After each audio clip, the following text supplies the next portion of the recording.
Olá, irmãos, tudo bem? Aqui é o pastor Sérgio Barros. Estamos aqui para mais um vídeo devocional para você.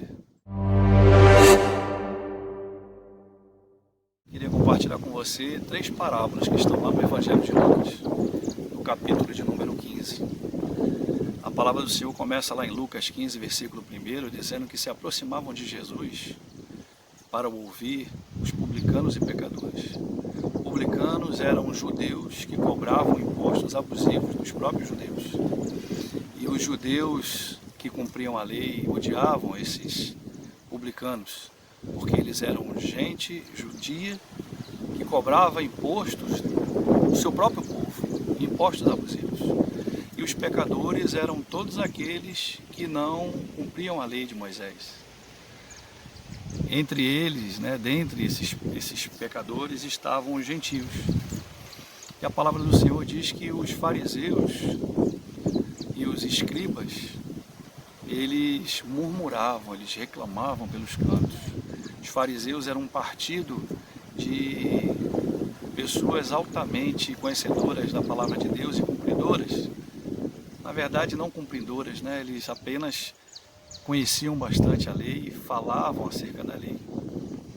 E aí a palavra do Senhor diz que esses grupos de escribas e fariseus, eles reclamavam, murmurando, dizendo: esse recebe pecadores e ainda come com eles. E aí Jesus ele vai e propõe 3 parábolas. A primeira parábola é a parábola da ovelha perdida, que diz que um homem tinha 100 ovelhas e ao perder uma ovelha, ele deixa as 99 ovelhas no deserto e vai à procura daquela ovelha que havia se perdido. E ao encontrá-la, a palavra de Deus diz que ele a põe sobre os seus ombros e vai até os seus vizinhos, até os seus amigos e fala para os seus amigos: olha, vamos nos alegrar, porque essa ovelha estava perdida e foi achada. E Jesus fala no versículo 7, digo-vos assim, haverá mais júbilo no céu por um pecador que se arrepende do que por 99 justos que não necessitam de arrependimento. E Jesus está falando para aqueles fariseus e escribas: olha, vocês estão preocupados apenas com aqueles que já estão guardados pelo Senhor, por aqueles que já passaram por esse momento de arrependimento. Eu vim justamente para os pecadores, para aqueles que realmente necessitam se arrepender. E aí ele prossegue com a parábola da dracma perdida. E lá no versículo 8 ele diz assim: qual a mulher que tendo 10 dracmas, se perder uma, não acende uma candeia e procura em sua casa de forma diligente, ou seja, de forma meticulosa até encontrá-la. A dracma era uma moeda grega de prata que representava um dia de trabalho, ou seja, era como se fosse o salário que era equivalente a um dia de trabalho do judeu. E essa moeda, essa palavra dracma, ela só aparece no Novo Testamento e aqui nessa passagem. E possivelmente essas 10 dracmas eram as economias dessa mulher ao longo da sua vida. E a palavra de Deus diz que essa mulher ela procura até encontrar essa moeda perdida. E quando ela acha, a palavra de Deus diz que ela se reúne com as suas vizinhas e diz: alegrai-vos, porque eu achei a dracma que eu tinha perdido. E aí Jesus novamente afirma: eu vos afirmo que de igual modo há júbilo diante de Deus por um pecador que se arrepende. E aí Jesus ele entra para a parábola do filho pródigo, que é muito conhecida. Pródigo significa aquele que desperdiça, que gasta os seus bens, o seu patrimônio de forma irresponsável. E aí Jesus ele começa a falar do filho pródigo, falando que um pai tinha 2 filhos. E o filho mais moço disse a seu pai: pai, me dá a parte da herança que me cabe. E a palavra do Senhor diz que aquele pai ele reparte a sua herança. Irmãos, eu queria destacar aqui 2 coisas. Primeiro, a ovelha ela é um animal. O animal, quando ele está perdido, ele tem noção de que ele está perdido. A ovelha, ela se perde do seu pastor e do rebanho, e ela olha para os lados e não vê as outras ovelhas, e não vê o seu pastor, não ouve a sua voz. Então ela começa a emitir sons para que o seu pastor a encontre ou para que as demais ovelhas ouçam e vá ao encontro dela. Já a dracma é um objeto, e um objeto não tem consciência de que se está perdido, de que se perdeu. A ovelha, ela se perde fora do aprisco, fora. A dracma, ela se perde dentro de casa. E aí essa parábola do filho pródigo, existe o filho, dois filhos, o filho mais moço, que perde a sua parte da herança, e o filho mais velho, que fica dentro de casa. E aí aquele filho mais moço fala para o seu pai que quer sair da sua casa, da casa do seu pai, e viver a vida dele. E o pai dá a parte da herança que cabia a ele, e ele vai, e vai para um local distante, e ali ele dissipa, ele gasta de forma irresponsável a sua herança, com prostituição, com bebedice. Possivelmente vários amigos se aproximaram dele, falsos amigos, e quando tudo acaba, quando o dinheiro acaba, esses amigos somem, desaparecem, e ele se vê sozinho. E a palavra do Senhor diz que chega àquela terra uma grande fome, e aquele jovem, ele começa a passar por muita necessidade. E a palavra do Senhor diz que ele se agrega a um homem, a um cidadão daquela terra, e começa a cuidar de porcos. Eu queria destacar aqui que o porco é um animal impuro, imundo para os judeus. Levítico, se não me falha a memória, capítulo 11, versículo 17, ou capítulo 17, versículo 11, ele fala justamente sobre isso, que o porco é um animal imundo, impuro. E aquele moço judeu se submete a trabalhar com esse animal imundo. Os rabinos tinham os criadores de porcos como homens amaldiçoados. E a palavra do Senhor diz que a fome ali era tão grande, aquele rapaz estava passando por tanta necessidade, que ele sente o desejo de comer a comida que os porcos comiam. Mas nem assim, ninguém permite que ele comesse. E aí, um belo dia, a palavra do Senhor diz que caindo em si, chegando ao fundo do poço, aquele jovem moço fala: meu Deus, o que eu estou fazendo aqui? Eu vou à casa do meu pai, porque lá na casa do meu pai, os trabalhadores têm uma vida mais digna do que essa que eu estou vivendo. E vou falar para o meu pai: pai, eu pequei contra o céu e pequei contra ti. Eu já não sou digno de ser chamado filho. Me trata como um dos teus trabalhadores. E aquele jovem, ele se levanta, toma uma atitude, uma posição, e vai até a casa do seu pai. E a palavra do Senhor diz que vinha ele ainda longe, no versículo 20. E aquele pai, compadecido do seu filho, corre ao seu encontro. E quando se aproxima dele, o abraça, o beija e fala para os seus empregados: olha, vem cá, trazei-me a melhor roupa. Põe o anel em seus dedos, põe a sandália em seus pés.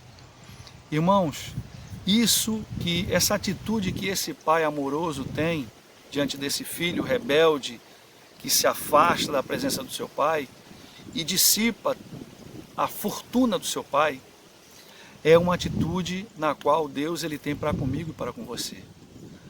Esse pai, ele esperava possivelmente todos os dias, ele tinha esperança de ver o seu filho voltar, de ver o seu filho retornar para casa. E a palavra do Senhor diz que ele corre ao encontro desse filho. Essa era uma atitude impensada para um pai judeu.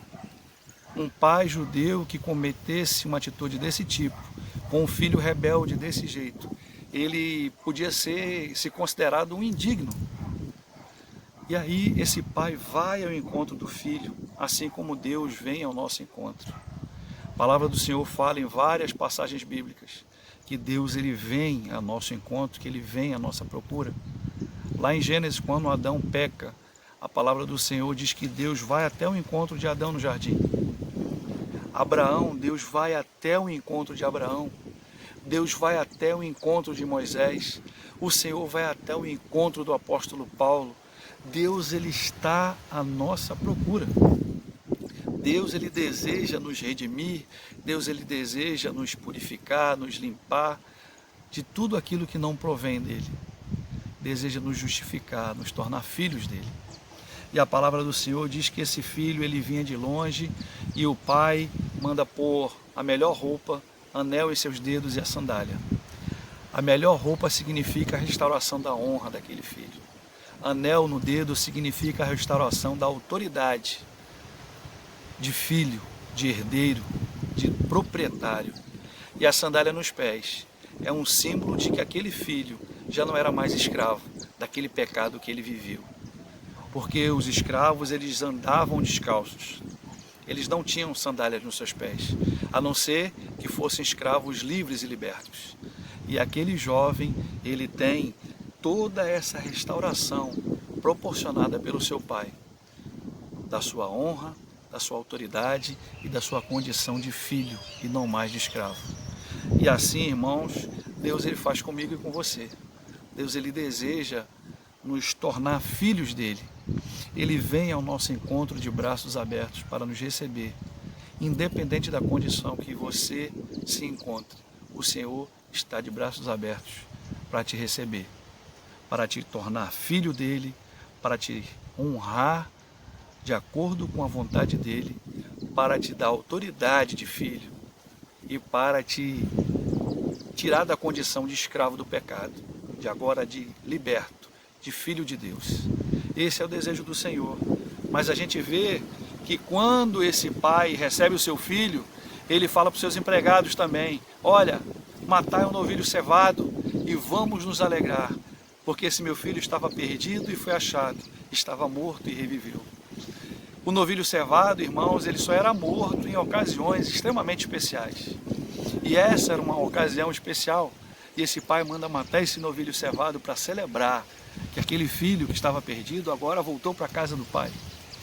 Mas o filho que estava em casa, que estava todo o tempo junto com o pai, ele vem chegando do trabalho e ouve aquela festa, aquela alegria toda. E ele pergunta aos empregados do seu pai: o que é que está acontecendo aí?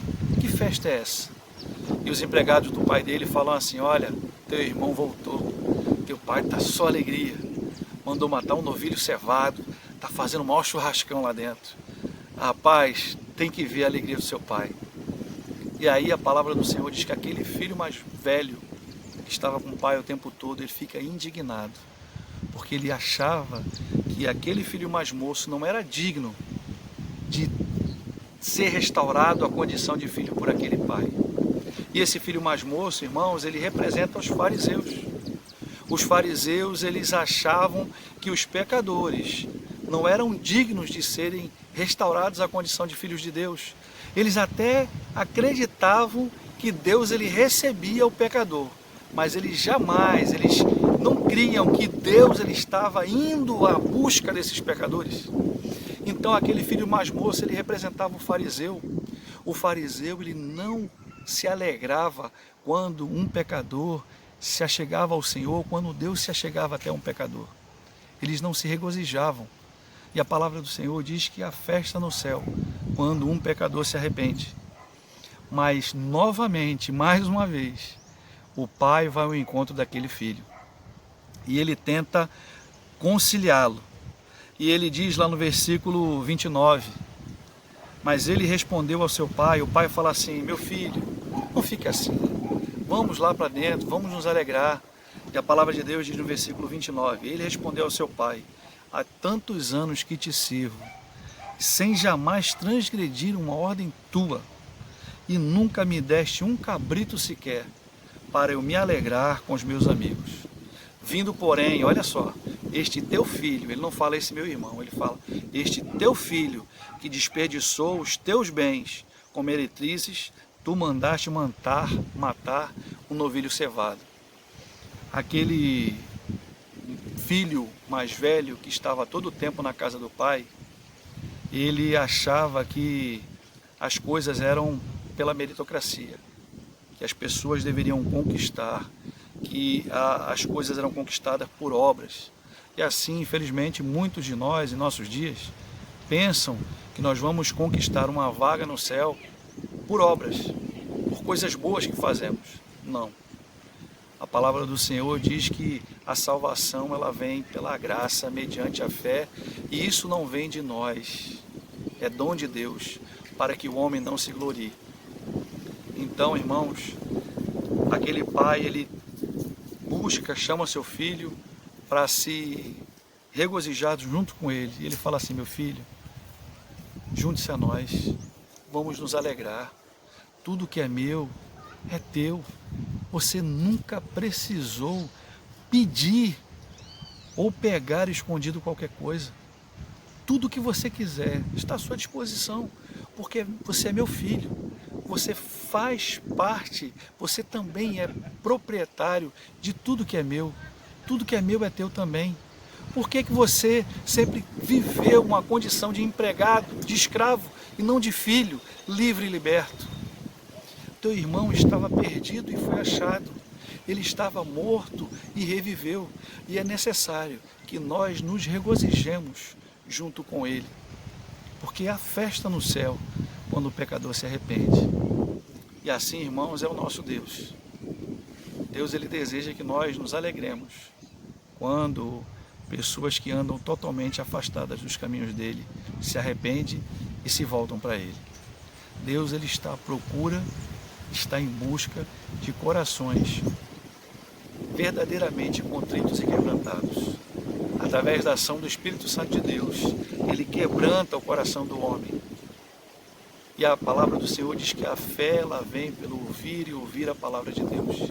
E essa é a minha esperança quando nós gravamos essas devocionais, de que Deus possa falar ao seu coração através de mim, que também sou um pecador, mas agora um pecador redimido, um pecador remido pelo sangue do Cordeiro.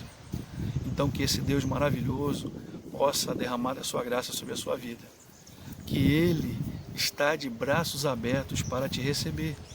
E mesmo que você não acredite, Ele está lá, à sua procura, desejoso e agindo de modo a te chamar de forma amorosa para junto dele, para te fazer agora não mais um escravo, mas agora um livre, e te transformar a condição de filho, filhos de Deus. Que Deus nos abençoe, que Deus continue falando aos nossos corações, que Ele derrame da sua graça sobre a sua vida e que Ele nos use como instrumento dEle para falar do amor dEle às pessoas. Um grande abraço e até o próximo vídeo, se Deus assim nos permitir. Até lá. Tchau.